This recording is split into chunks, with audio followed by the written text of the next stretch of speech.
Hi, good afternoon, and welcome to the Oklahoma City Economic Development Trust meeting of January 28th, 2025.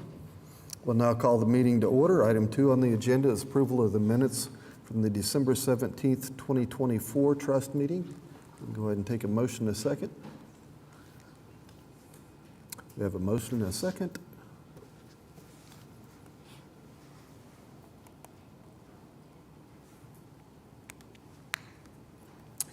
The item passes.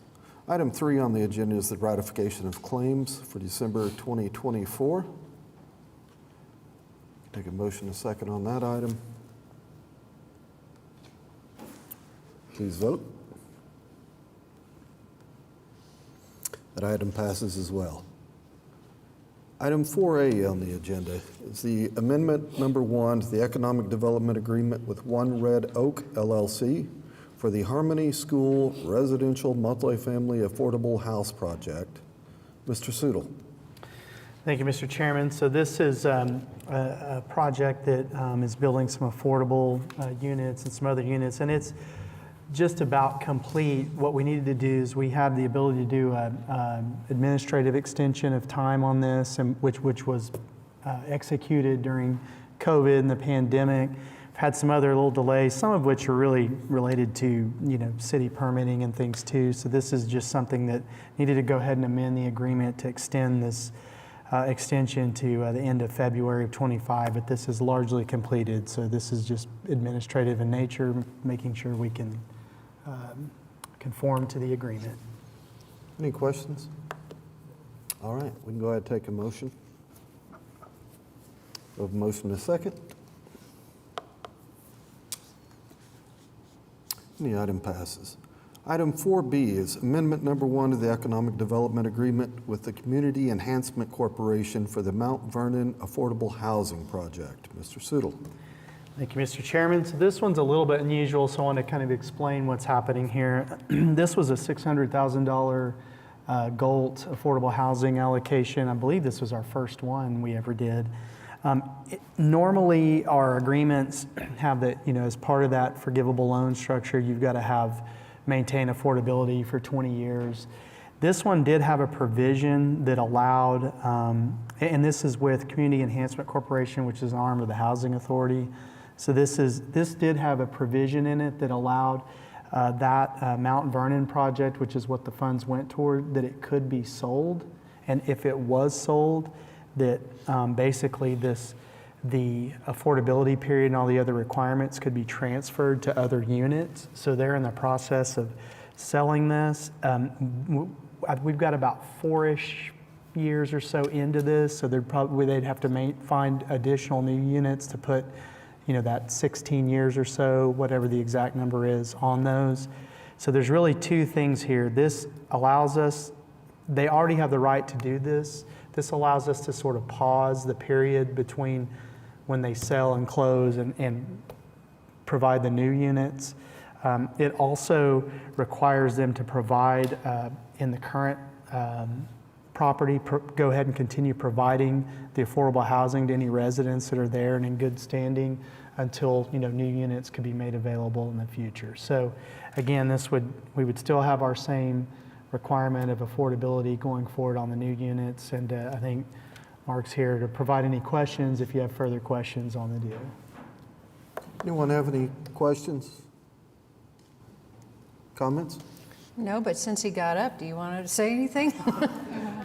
That'll teach me. Oh, I wasn't going to let him say anything. He just wanted to go ahead. Hello, my name is Mark Gillett. I'm the President, CEO of the Community Enhancement Corporation, which is the nonprofit entity associated with the Oklahoma City Housing Authority. Thank you for letting us present this today. Yorktown was an experiment that we went into about 5 years ago. Mount Vernon, Yorktown, we changed the name, was an experiment we went into about 5 years ago to see if we could do a non-subsidized, meaning it didn't have Section 8 or public housing associated with it, to determine if we could provide that kind of a housing opportunity for the residents of Oklahoma City. Because of funding constraints, because of the fact the sewer collapsed after we bought it. We went through our reserves rather quickly and didn't have more reserves or high enough rents, number of people living there as well, to maintain that property. So we were approached by a buyer. We didn't solicit a buyer. We were approached by a buyer who offered us amount of money we needed to get this project sold and move down the road. It's important to know there are about 60 folk that live in this 92-unit apartment complex today. They're all there with affordable rents. The new buyer has agreed to honor the current rent, the current lease term for those persons in good standing. What does that mean? They pay their rent on time. They're not conducting any mischievous activities. They're a good tenant. They can stay there at the same rent for the current lease period. What happens if that rent ever goes up? The Oklahoma City Housing Authority Board of Commissioners was concerned about that, and so they passed a preference at our meeting a couple of weeks ago that says basically if any of those tenants feel like they're priced out of their home, they can move to a public housing apartment and be at the top of our wait list. They get a preference to move into a public housing apartment, which of course is affordable. Where are we going to go with these 90-ish units? So we bought a motel a little over a year ago now called Motel 6. It's 1800 East Reno. We're in the process of remodeling that. We now have all of the gap financing ready to begin the construction of that, about $15 million. And so we're pleased about that. And so hopefully end of year, beginning of next year, we'll have folk moving into Yorktown. I'm sorry, I just said Yorktown. Motel 6, which is Vita Nova. And then the second property is a new property that we're trying to buy right now. We're in our due diligence phase, feel really good about it. It's called Dorset Place. It's up on 122nd Street. That is 69 units. And so we'll far exceed with Vita Nova and Dorset Place the number of units in this property.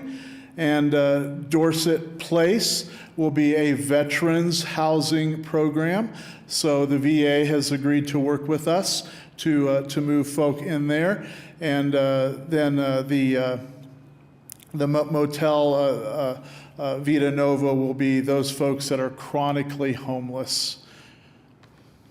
Any other questions?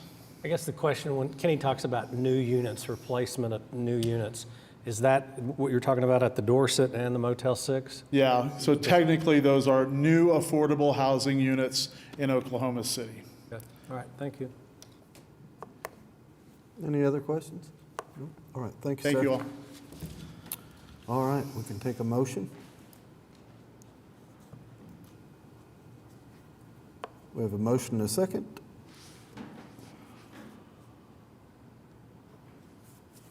The item passes.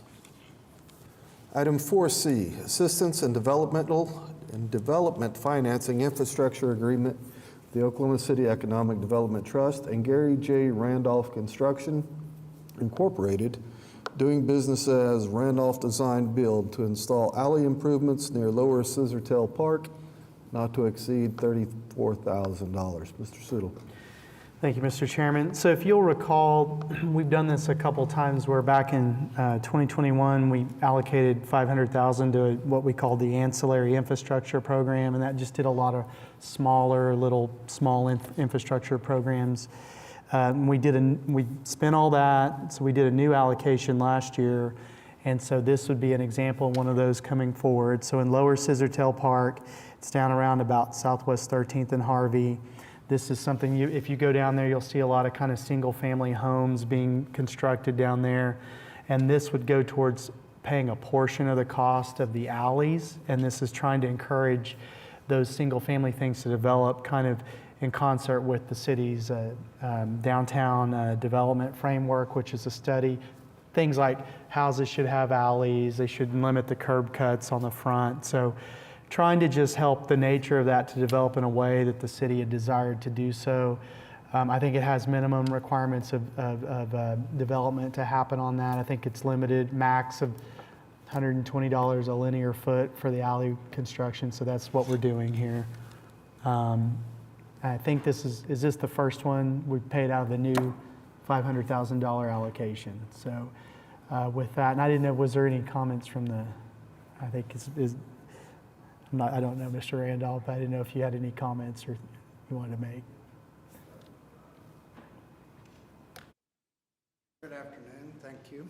I'm representing Randolph Design Build. It's a family business. My wife, Trish, is here with me today, and our 40-year-old daughter is part of our company. We're a family business, and we decided to move down with the coaxing of our realtor to build down by Lower Scissortail. So we came and we've developed and built 4 homes, and we own 8 lots together, and this alley that we're talking about would come off of 13th and turn at L and feed these 8 homes. We have a total of 13 properties that the alley will feed, and each of these homes they're not affordable homes. They're selling for $1,250,000 range, and they're very high-end luxury homes. That's what we build, and we attract customers. We have customs coming now with other lots coming on that not necessarily with this alley, but others saying, well, what can we do over here? So we're trying to put together more development in the area. And we have the 4 homes built, and we're moving dirt on the alley, and just would really appreciate any help that you could do with the TIF funding. I believe that's what it is. Thank you. Any questions, comments? All right, item 4C, we can take a motion. Please vote.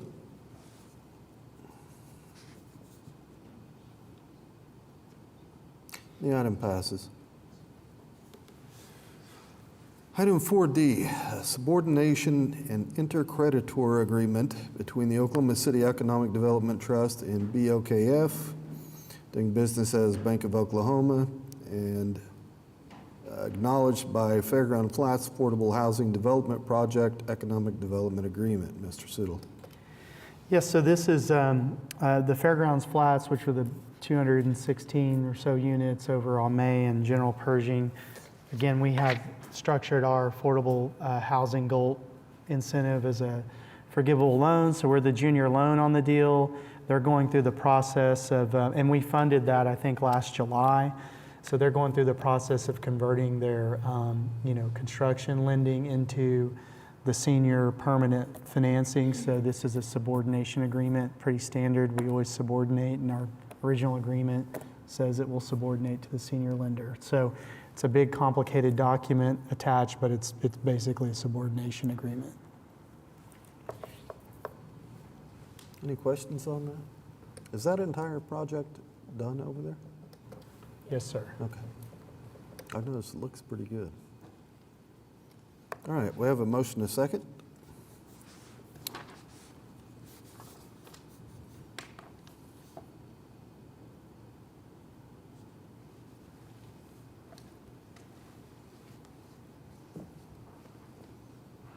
All right, the item passes. Item 4E is to receive the annual report from the Oklahoma City Economic Development Foundation for the period ending December 31st, 2024. Ms. Gillenwater.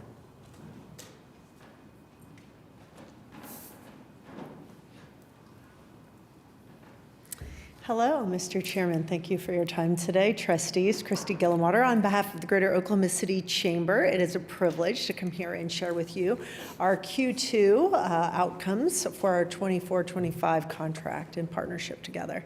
So in partnership with the City of Oklahoma City, this body, and the Alliance for Economic Development, we have some exciting projects that were conveyed during this quarter I wanted to walk through with you. So we had 4 project announcements.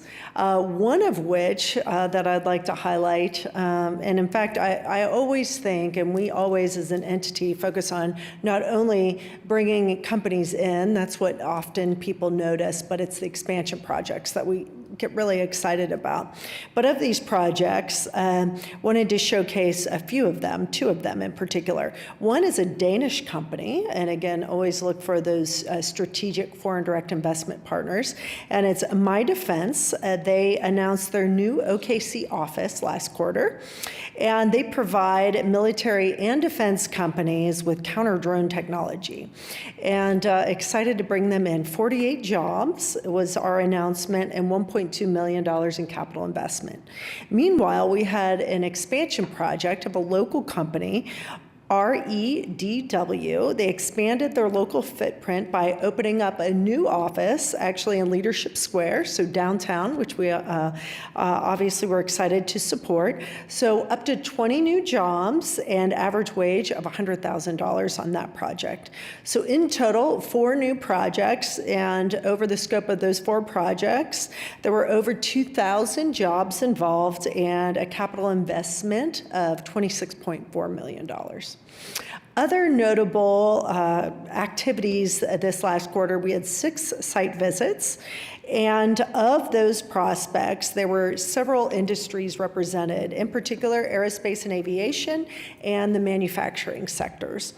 And 3 site visits were, 3 of those were second or third visits, which is obviously typically a good sign, and one of which we anticipate an announcement in Q1 of this year from those, again, 6 prospects that visited us last quarter. We also engaged in multiple relationships with consultants, et cetera. In fact, the team supported me in joining the governor for a trip to Asia, where we met with several prospective companies, one of which we've had a long-standing relationship with, so continuing to further those relationships. And again, anticipate that that will be a fruitful bit of relationships. Outside of that, we also spent time with consultants in Nashville and corporate engagement at a key battery show as well. And then our team also hosted the annual Making Impactful Connections Night, which is a real estate networking night that the Lively hosted for us. So that was great to showcase our new product there at the Oak. And of course, our retail team has been a long-term partner going back to 2018 with developing the Oak property. Also might highlight that our talent team helped with the Hidden Workforce Summit, which had a resounding response. I know I had the privilege of being there. So thinking through other talent options for local employers as we look at, again, the thrill and opportunities in economic development are directly tied to having a sustained talent pipeline for companies. And so again, highlighting the talent work, we are also working with our university partners to address workforce needs to support energy, battery storage, and medical technology fields, and really enlisting some new conversations. Again, our retail team, again, talent represented by Lee here, retail represented by Tammy. Tammy continues to ascend in leadership nationally as it relates to ICSC and ULI in particular. She has been tapped to serve as the ICSC membership chair next year, which is really exciting, really provides a platform. She is often asked to speak nationally, and that just presents Oklahoma City with new opportunities to showcase what's happening from a retail, overall economic development, population growth perspective, and really puts us on the map. And then also we compiled our updated By the Numbers publication, which focuses our promotional piece on national demographics and notable, I should say, demographics as it relates to growth and our economic progress here in OKC. So as you'll see in our report, a lot of exciting activity happening, but again, could not do this without your support and your partnership. And so with that, we're deeply grateful and happy to take any questions y'all might have. Any questions? Yes.